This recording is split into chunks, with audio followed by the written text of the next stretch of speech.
the numbers just support you going to Twitter at the moment. Twitter has over 300 million people. Clubhouse, the last number they gave out was 10. Hello and welcome to Tech First. My name is John Koetsier, of course, and our guest today is Paul Armstrong, CEO and founder of Hereforth, which is a very cool company, and he's doing some very cool stuff.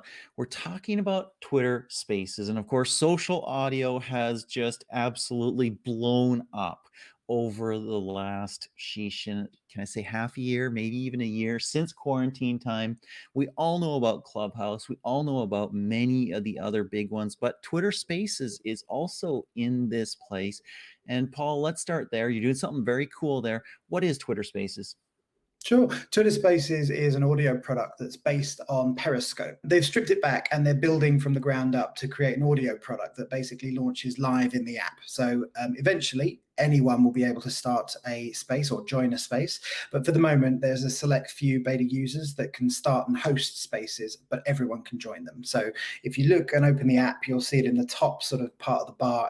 Yes, yes. So I do have access to Twitter Spaces as well. I have tried it. I've used it. I'm not a huge fan yet, but I may get there.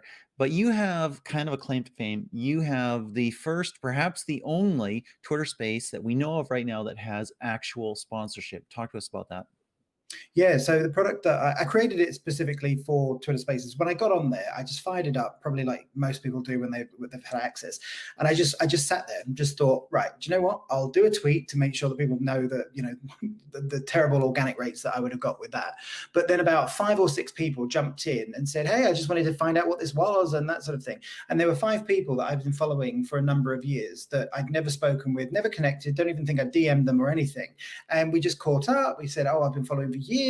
What do you think? You know, and we started testing all the functionality and sort of really spitballing a few ideas. And that's when I sort of had this idea of like, do you know what? This is a great way where I can meet new people, expand people's minds on a few different topics. I run a conference called TBD, Technology, Behavior, and Data. So I have access to an army of people from Deliveroo execs to Amazon to Uber to Alibaba that have all spoken on stage. And I thought I should bring some of those people back, but also try and hear some new voices like the ones I'm meeting in that first space. So I created Mouthwash, which is going to be a 30 to 40 minute show. It's going to be daily. It's going to go out in the evening, so it'll catch America as well. And the idea behind it is clean and confident, leaving you fresh conversation. See what we did there with Mouthwash. And I literally put out a WhatsApp into a group that a few people are in about innovation disruption and that sort of stuff. And they said, hey, thinking of doing this. If anyone wants to put some money behind it, let me know.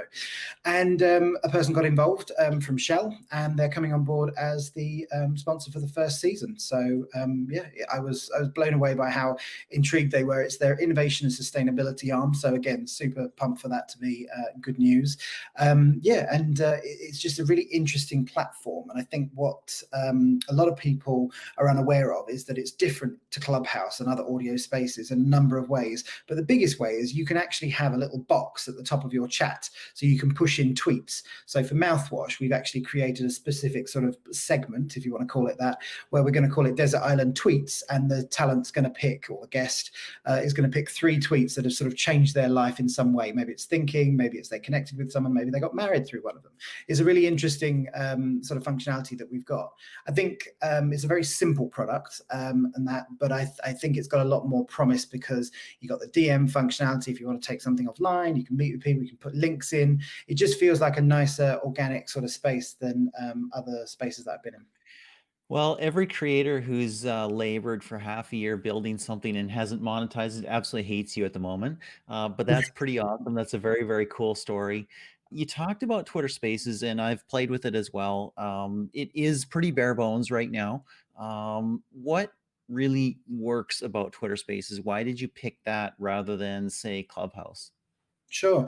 I think it's a few things for me that sort of racked up that really sort of pointed towards using Twitter Spaces. So first and foremost, the numbers just support you going to Twitter at the moment. Twitter has over 300 million people. Clubhouse, the last number they gave out was 10. I'm sure they're exponentially growing since then. But the other type of thing is I think the type of people that are on Clubhouse sort of give it an arm or an edge that's quite sort of somewhat capitalistic, ruthless, and a little bit money driven. There's a lot of VC, it feels sometimes a bit grubby, a bit selly when you're in there. There are lots of other spaces, and I'm doing it a massive disservice. But the ones I've sort of been in and just dipped in, popped in, 5 minutes here. Oh, don't know what that's about. Have a look. They've all just felt a little bit sort of what's a good word to A sort of little bit use? mercenary, maybe. Hey, a little bit of a hustler paradise. I mean, you said it, and I'll back it up. I'll back it up because I'm not a big Clubhouse fan. I know people who are. I interviewed Josh Constein. He has 3.6 million followers on Clubhouse. He absolutely loves it, and it's great. That works for him. But when I've dipped in, and I'm not saying his press club, but many others, there's a lot of hustlers there who are saying, hey, and this is awesome, and this is cool, and I went on Clubhouse, and boom, my business went here, and this happened, and I got so many clients from it. And that's not necessarily why I do social media. I don't do social media to get new clients. I do social media to connect with cool people who have interesting ideas. And that was one thing among some others that kind of turned me off of Clubhouse, honestly. I agree. The word I was thinking of is ego. That's the one I sort of thought of. A lot of this stuff is very much driven around like an individual's like lust for something, but it's very rarely I've found to give back knowledge or to extend knowledge, and that's what I really want to try and do with mouthwash. I've been quite successful at doing it with TBD, and that's really what I'm sort of like trying to grow with it. But yeah, absolutely to your point, it's also really interesting that the Clubhouse grew through really popular people who had massive followings and that sort of stuff. Twitter's Spaces has grown the complete opposite. They've gone out to people who are in minorities. Black women was one of their big focus, and so they've really grown in a completely different way. When you look at how Twitter Spaces has grown, you've already got your followers, some people, or you can get them in different ways. But Clubhouse grew through mugging your phone for information, and also the people that you know in your phone is great, but also more people than that outside on these networks. So again, you might have a richer arena of people that you can pick from something like Twitter Spaces. I think the opportunity and the potential of Twitter Spaces is much larger because Twitter's been around the block. They have got issues like every other platform out there, but they certainly didn't build a product that sort of mugs privacy from the get-go. And that seems to be, from everything that I'm reading, something of an MO for Clubhouse.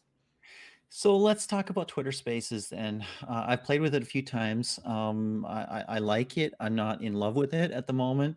I think that there's some features that they probably need. I would love to, for instance, start a Twitter Space with a topic. This is what we're talking about. Maybe a tweet, maybe something else. Who knows what it could be? Is that? Do you find that as well? And what else does Twitter Spaces need? Yeah, I think I mean, it's very bare bones. That's the way they've sort of purposefully built it. And the great thing about it is the team actually have all of their meetings on Twitter Spaces, so you know exactly what's coming and when. So moderation's a key one for them. That's going to be key to any audio space, certainly on Twitter. And I think the interesting part of the other functionality that you mentioned, with starting with a descriptor of the room, they've actually started to do that now. So it's the grey text underneath, but I can't change. It just says Paul Armstrong's room, whereas I would like mouthwash to be there. That will come. Yes. They know that's a feature request and that sort of stuff. They are building it at a rate of knots. I think it would be fair to say, and there's a lot of screenshots out there of what's coming. I think the biggest thing for this is going to be, as with most things when it gets large, is discoverability. So how do you find those interesting voices? Do you just want another platform of like really popular people that were already really popular, or can we bring in new voices? And that's really what I'm trying to do with Mouthwash, is trying to get some new species. So we've got Arujaf Jab coming on. She's an amazing woman who wants to speak about diversity. We've got Tracy Follows. She's an amazing futurist, all talking about the future of digital identity. We've got Tom Warren from The Verge. He wants to come and talk about the future of gaming. All of these things have got they've got tentacles that will go everywhere. So again, my job as the host is to keep them really focused.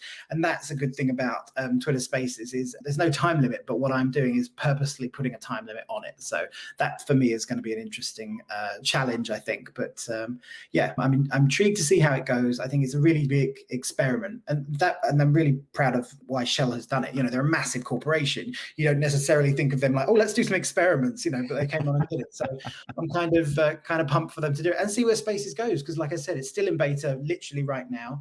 We're going to go live on the 14th, or on or around the 14th. So yeah, it's going to be a fun one. Cool. I should know this, I think, but I'm not sure that I do. Is Twitter Spaces available on Android as well? Obviously, Clubhouse is not yet. Clubhouse is not yet, So yes, it is. It's a beta, obviously still, but they have pushed that out.